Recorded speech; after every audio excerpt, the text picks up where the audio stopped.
छत्तीसगढ़ के जम्मो खबर ला देखे बर देखत रहो आरजे न्यूज और हमारे चैनल ला सब्सक्राइब करो, बेल आइकन दबाए बर झन भुलाहू। नमस्कार, आप देख रहे हैं आरजे न्यूज। छत्तीसगढ़ के मुंगेली जिले के सरगांव इलाके में 250 की जनसंख्या चरौटी नामक ग्राम को चोर गांव के नाम से बदनाम है।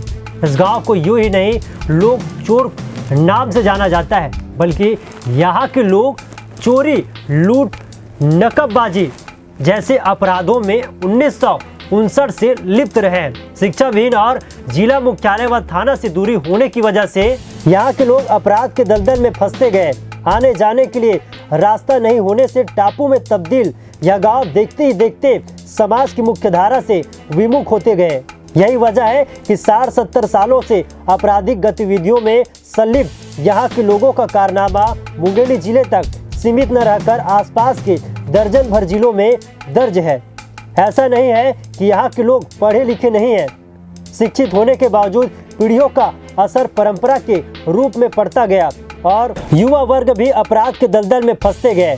सबसे ज़्यादा दिक्कत यहाँ के विवाह योग्य लड़का एवं लड़कियों को होती है, क्योंकि आपराधिक दाग की वजह से यहाँ कोई रिश्ता जुड़ना नहीं चाहता। हालांकि अब जिले के एसपी डी श्रवण के अभिनव प्रयासों से आपराधिक गतिविधियों में शामिल लोग समाज की मुख्यधारा में लौटने लगे हैं।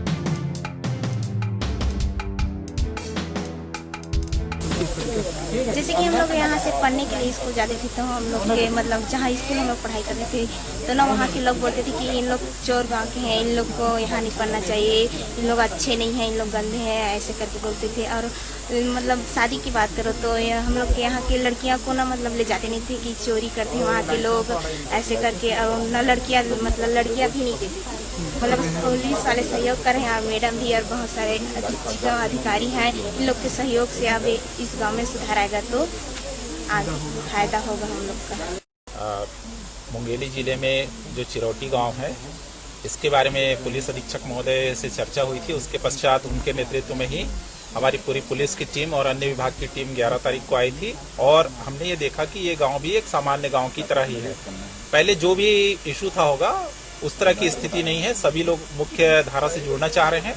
इस बात को लेकर हमने सोचा कि सबसे प्रमुख जो समस्या थी सड़क की, उसका निराकरण किया जाए, क्योंकि जैसा कि आप सभी जानते हैं कि सड़क से ही विकास होकर गुजरता है। ये बिल्कुल जुड़ा हुआ नहीं था, सभी को तकलीफ होती थी, आने जाने वालों को, बच्चों को पढ़ाई में दिक्कत होती थी। आपको बताना चाहूंगा कि यहाँ केवल प्राथमिक शाला है और इससे ऊपर पढ़ाई करना है तो अन्य गांव में जाना पड़ता है। ये सारी बातों को ध्यान में रख के पुलिस अधीक्षक महोदय ने कहा कि इस गांव को हमको केंद्रित करना है, इसका विकास करना है। जो हमारे विभाग के माध्यम से हो सकता है वो हम काम करेंगे और अन्य विभाग से समन्वय स्थापित करके इसे आगे बढ़ाया जाएगा। और साथ ही साथ जो पुलिस मित्र, अभी जैसा कोरोना का समय चल रहा था, पूरे जिले में लगभग 400 हमारे पुलिस मित्र बने थे जो सक्रिय रूप से कोरोना वायरस के संक्रमण को दूर करने, लोगों को समझाइश देने में हमारी मदद कर रहे थे। निश्चित तौर पे हम जब यहाँ आए तो हमने पूछा न केवल लड़कों से बल्कि लड़कियों से, वो भी कॉलेज पढ़ रहे हैं, अलग अलग जगह रह के भी पढ़ाई किए हैं। तो इन सबको पुलिस मित्र बनाया जाएगा और इनको आगे बढ़ाया जाएगा। ये कहा जाए पुलिस गोद ले रही है, ऐसा आप कह सकते हैं। हम कोशिश कर रहे हैं कि अन्य विभागों से समन्वय बना के ज्यादा से ज्यादा सुविधाएं प्रदान करने की कोशिश करें। ग्राम चिरौटी भी सरगांव थाना में, इसके पहले थाना पथरिया में था। ये पुलिस विभाग के रिकॉर्ड के हिसाब से 1959 से यहाँ का आपराधिक रिकॉर्ड है। बहुत लोग लिप्त रहे हैं अपराध में और कुछ लोग नहीं भी रहे। कहीं कहीं उनके साथ ज्यादती भी हुआ। पहले पुलिस पार्टी आती थी यहाँ रेड करने के लिए और रेड करके जो अच्छे लोग हैं उनको भी पकड़ ले जाती थी। मेरा भी नजरिया था, मैं पथरिया थाना में था उस समय, चिरौटी गांव उसी में था, उसका सरगांव थाना में आया। उस समय चिरौटी, उसमें सरगांव का थाना में आया। मेरी भी नजरिया वही था कि गांव बदमाश गांव है, चोर गांव है। अभी 2 माह पहले एक लड़का मिला यहाँ का, उससे बातचीत किया, पर कुछ बात हुई तो बताया कि वो पढ़ा लिखा है। मुझे विश्वास नहीं हुआ कि चिरौटी का कोई लड़का या कोई व्यक्ति ऐसा पढ़ा लिखा है। मैं सभी को बाकी पुलिस वालों की नज़र से देखता था कि सभी चोर हैं।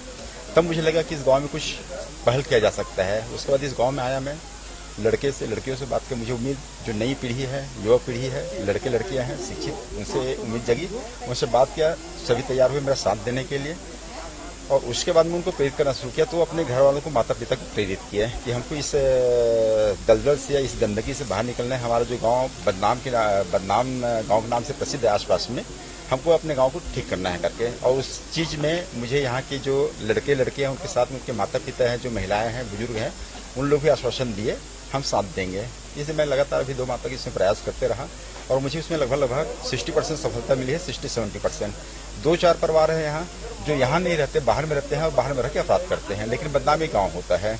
मेरे मंशा रहा है कि इस गाँव में इस प्रकार से कोई अपराध न हो, न आपराधिक विचारधारा के लोग रहें, न वैसे सोच के रहें, और इसमें मुझे फायदा मिल रहा है, मुझे लाभ मिल रहा है, मुझे सहयोग मिल रहा है सभी का। आने वाले समय में कितने दिन व्यवस्था? मुझे लगता है कि मैं 1-2 माह में यहाँ की जो मूलभूत समस्याएं हैं वरिष्ठ अधिकारी लोग बताया हूँ, मैं अपने वरिष्ठ अधिकारियों को लोग भी आए विजिट कर रहे हैं लगातार, और यहाँ जो मूलभूत समस्याएं हैं जो हमसे संबंधित नहीं पुलिस विभाग से, अन्य विभाग से सामंजस्य करके तालमेल करके कलेक्टर साहब से, सीओ साहब से, जनपद पंचायत, जिला पंचायत से संपर्क करके यहाँ जो मूलभूत समस्याएं हैं उनको दूर करने की बात चल रही है अधिकारी के स्तर में।